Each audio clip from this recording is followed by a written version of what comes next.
Exodus chapter 1. Inapi ang mga Israelites sa Egypt.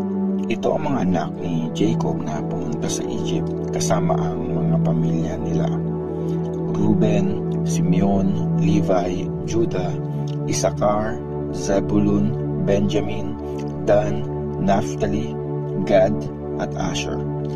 70 silang lahat na nagmula sa lahi ni Jacob. Nasa Egypt na noon ang anak ni Jacob na si Joseph. Lumipas ang panahon, namatay si Joseph, ang mga kapatid niya at ang lahat ng nasa generation na yun. Pero mas dumami ang mga Israelites, lalo silang lumakas at halos napuno na nila ang Egypt. Lumipas ang panahon, nagkaroon ng Egypt ng bagong hari na hindi kilala si Joseph. Sinabi niya sa mga kababayan niya, "Tingnan niyo ang mga Israelites, mas madami at mas malakas na sila kaysa sa atin. Delikado na tayo sa kanila. Pag nagkagera, baka kumampi sila sa ating mga kaaway. Pagkatapos ay tumakas sila mula sa bansa natin. Dapat makagawa tayo ng paraan para di na sila dumami." Kaya naglagay ang mga Egyptians na mga officers na walang awang nagpahirap at nagbigay ng sobrang trabaho sa mga Israelites. Pinatayo sa kanila ang mga cities ng Pithom at Ramesses para maging imbakan ng mga pagkain. Pero the more na pinapahirapan ng mga Israelites, lalo pa silang dumadami kung saan-saan na sila nakatira sa Egypt. Kaya natakot ang mga Egyptians sa mga Israelites. Dahil dito, grabe ang pinahirapan ng mga Egyptians ang mga Israelites. Naging kawawa ang buhay ng mga Israelites dahil sa hirap ng paggawa ng mga bricks at mortar at sa bigat ng iba pang trabaho sa bukid. Wala talagang awa ang mga Egyptians sa kanila. Isang araw, kinausap ng hari ng Egypt ang mga midwife na sina Shipra at Puah. Pag nagpaanak kayo ng mga Hebrew at nakita nyo na lalaki ang baby, patayin nyo agad. Pero kung babae, hayaan nyo mabuhay. Pero may takot sa Diyos sa mga midwives, kaya hindi nila sinunod ang hari. Hinayaan nilang mabuhay ang mga baby na lalaki. Kaya pinatawag ng hari ang mga midwife at tinanong sila, "Bakit nyo ginagawa ito? Bakit nyo hinahayaang mabuhay ang mga baby na lalaki?" Sumagot ang mga midwife, "Hindi pareho ang mga babaeng Hebrew at mga Egyptians. Madaling manganak ang mga Hebrew. Nakapanganak na sila pagdating namin. Kaya naging mabuti ang Diyos sa mga midwife habang lalo pang dumami at lumakas ang mga Israelites." Binigyan ang mga midwife ng sarili nilang mga pamilya dahil may takot sila sa Diyos. Tapos, inutusan ng hari ang lahat ng mga Egyptians, "Kunin nyo ang lahat ng bagong silang na lalaking Hebrew at ihagis sa Nile River. Pero hayaan nyo mabuhay ang mga baby na babae." Exodus chapter 2. Pinanganak si Moses. Noong panahong yun, nagpakasal ang isang lalaki at babae na pareho mula sa tribe ni Levi. Nagbuntis at nanganak ang babae ng isang baby na lalaki.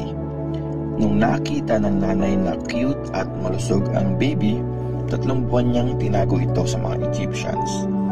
Nung hindi na niya kayang itago ang baby, kumuha siya ng basket na gawa sa tangkay ng tambo at pinahiran ito ng alkitran para hindi pasukin ng tubig.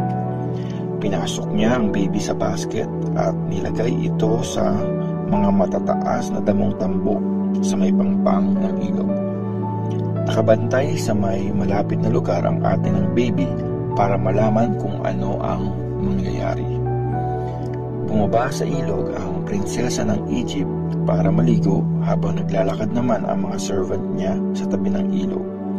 Biglang napansin ng prinsesa ang basket sa mataas na damuhan at pinakuha niya yun sa isa sa mga servant niya. Binuksan ng prinsesa ang basket at nakita niya ang baby.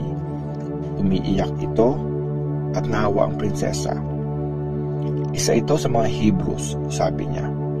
Lumapit naman sa prinsesa ang ate ng baby at nagtanong, gusto niyo po bang ikuha ko kayo ng Hebrew na magbe-breastfeed at mag-aalaga sa baby? Sige, sagot ng prinsesa.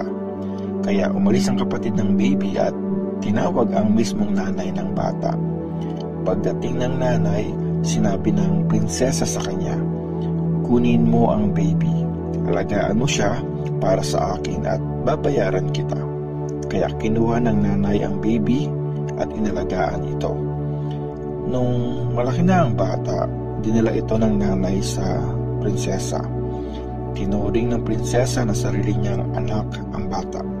Sinabi niya sa sarili, inahon ko siya mula sa tubig, kaya Moses ang magiging pangalan niya. Tumakas si Moses papuntang Midian. Nung binata na si Moses, binisita niya ang mga kababayan niyang Hebrew. Nakita niya kung paano sila pinapahirapan at pinagtatrabaho ng sobra ng mga Egyptian. Nakita pa niyang binubugbog ng isang Egyptian ang isang Hebrew. Tumingin-tingin sa paligid si Moses. Nang makita niyang walang ibang tao, pinatay niya ang Egyptian at tinago ang bangkay sa buhangin.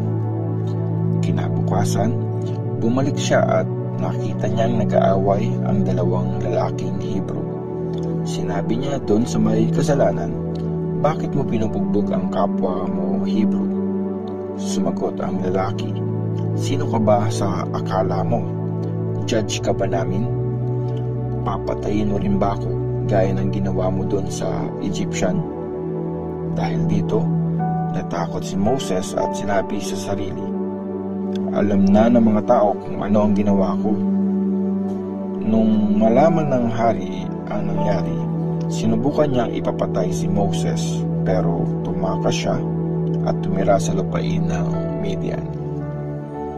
Isang araw, habang nakaupo si Moses sa tabi ng isang balon, dumating ang 7 anak na babae ni Jethro, yung pari ng Midian. Mag-iigib sila ng tubig para sa mga alagang tupa at kambing ng tatay nila. Pero pinaalis sila ng ilang mga shepherd. Pinagtanggol ni Moses ang mga babae at siya na rin ang nagpainom sa mga alaga nilang hayop. Nang makauwi na ang mga babae, nagtanong ang tatay nila, bakit ang aga niyong umuwi ngayon? Sagot ng mga babae, tinulungan kami ng isang Egyptian laban sa mga shepherd at siya ang nag-igib ng tubig para painumin ang mga alaga nating hayop.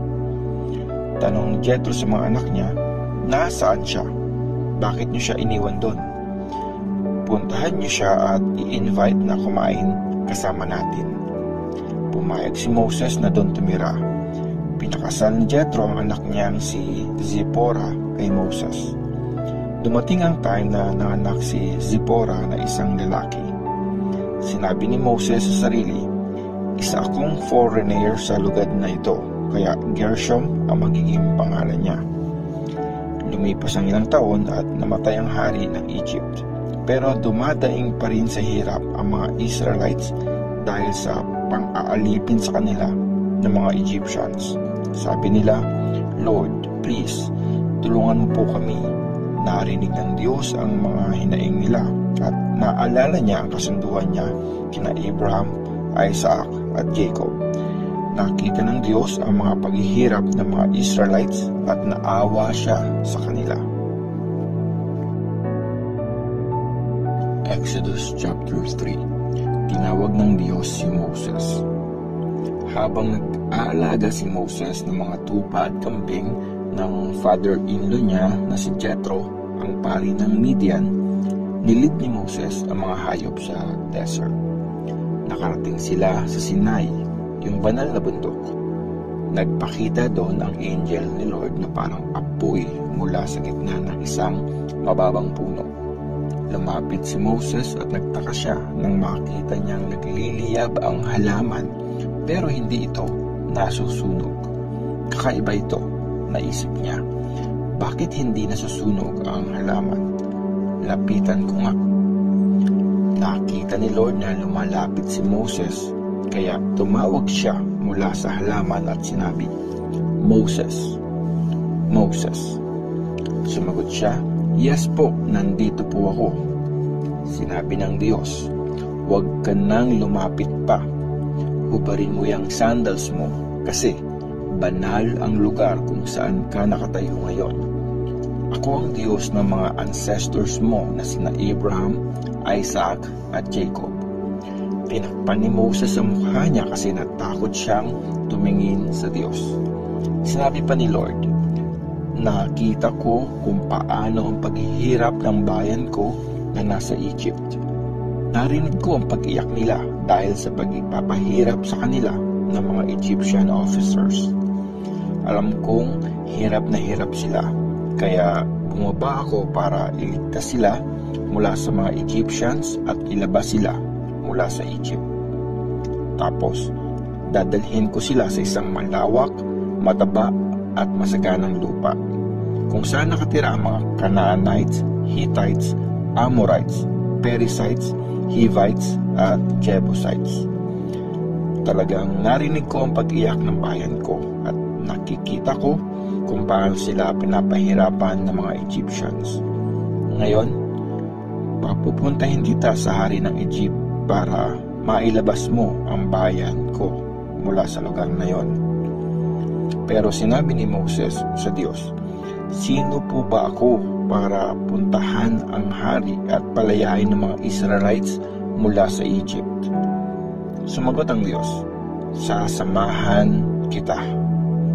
Ito ang magiging sign na pinadala kita. Sasambahin niyo ako sa bundok na ito pag nailabas mo na ang bayan ko mula sa Egypt." Pero sumagot si Moses, "Pag pumunta ako sa mga Israelite at sinabi ko sa kanila, pinadala ako ng Diyos ng mga ancestor nyo, tatanungin nila ako, ano ang pangalan niya? So ano pong sasabihin ko?" Sinabi ng Diyos, "Ako ay si Ako nga. Sabihin mo sa mga Israelites na ang Diyos na tinatawag na Ako nga ang nagpadala sa iyo. Sabihin mo sa kanila na pinadala ka ni Lord, ang Diyos ng mga ancestors nila, ang Diyos ni na Abraham, Isaac at Jacob. Ito ang pangalan na itatawag sa akin forever ng lahat ng mga susunod na generations. Puntahan mo at i-gather ang mga leaders ng Israel at sabihin sa kanila na nagpakita ako sa iyo. Akong sa Lord, ang Diyos ng ancestors nyo, ang Diyos ni na Abraham, Isaac at Jacob. Sabihin mo sa kanila na binabantayan ko silang mabuti at nakita ko kung ano ang ginagawa sa kanila ng mga Egyptians. Nag-decide na akong alisin sila sa Egypt kung saan sila pinapahirapan. Dadalhin ko sila sa isang mayaman at masaganang lupain ng mga Canaanites, Hittites, Amorites, Perizzites, Hivites at Jebusites. Papakinggan ka ng mga Israelites, kaya isama mo ang mga leader ng Israel at pumunta kayo sa hari ng Egypt. Sabihin mo sa kanya, si Lord ang Diyos ng mga Hebrews ay pinakita ang sarili niya sa amin. Ngayon, payagan mo kami na mag-travel ng 3 araw papunta sa desert para mag-offer ng sacrifices kay Lord, ang Diyos namin. Alam ko na hindi kayo paaalisin ng hari ng Egypt hanggat di siya napipilitang gawin yon at di niya nakikita na mas powerful ako sa kanya. Kaya gagamitin ko ang power ko at paparusahan ko ang Egypt gamit ang nakakasindak na mga bagay. Pagkatapos nun, papayagan niya na kayong umalis. Sisiguraduhin kong irerespeto kayo ng mga Egyptians para may madadala kayo pag alis nyo. Hihingi ang mga babaeng Israelite ng mga damit at alahas na ginto at silver sa mga kapitbahay nilang Egyptian o sa kahit sinong babaeng Egyptian na nakatira sa bahay na yon. Isusuot ng mga Israelites ang mga ito sa mga anak nila. Sa ganon, dadalhin nyo ang mga yaman ng mga Egyptians.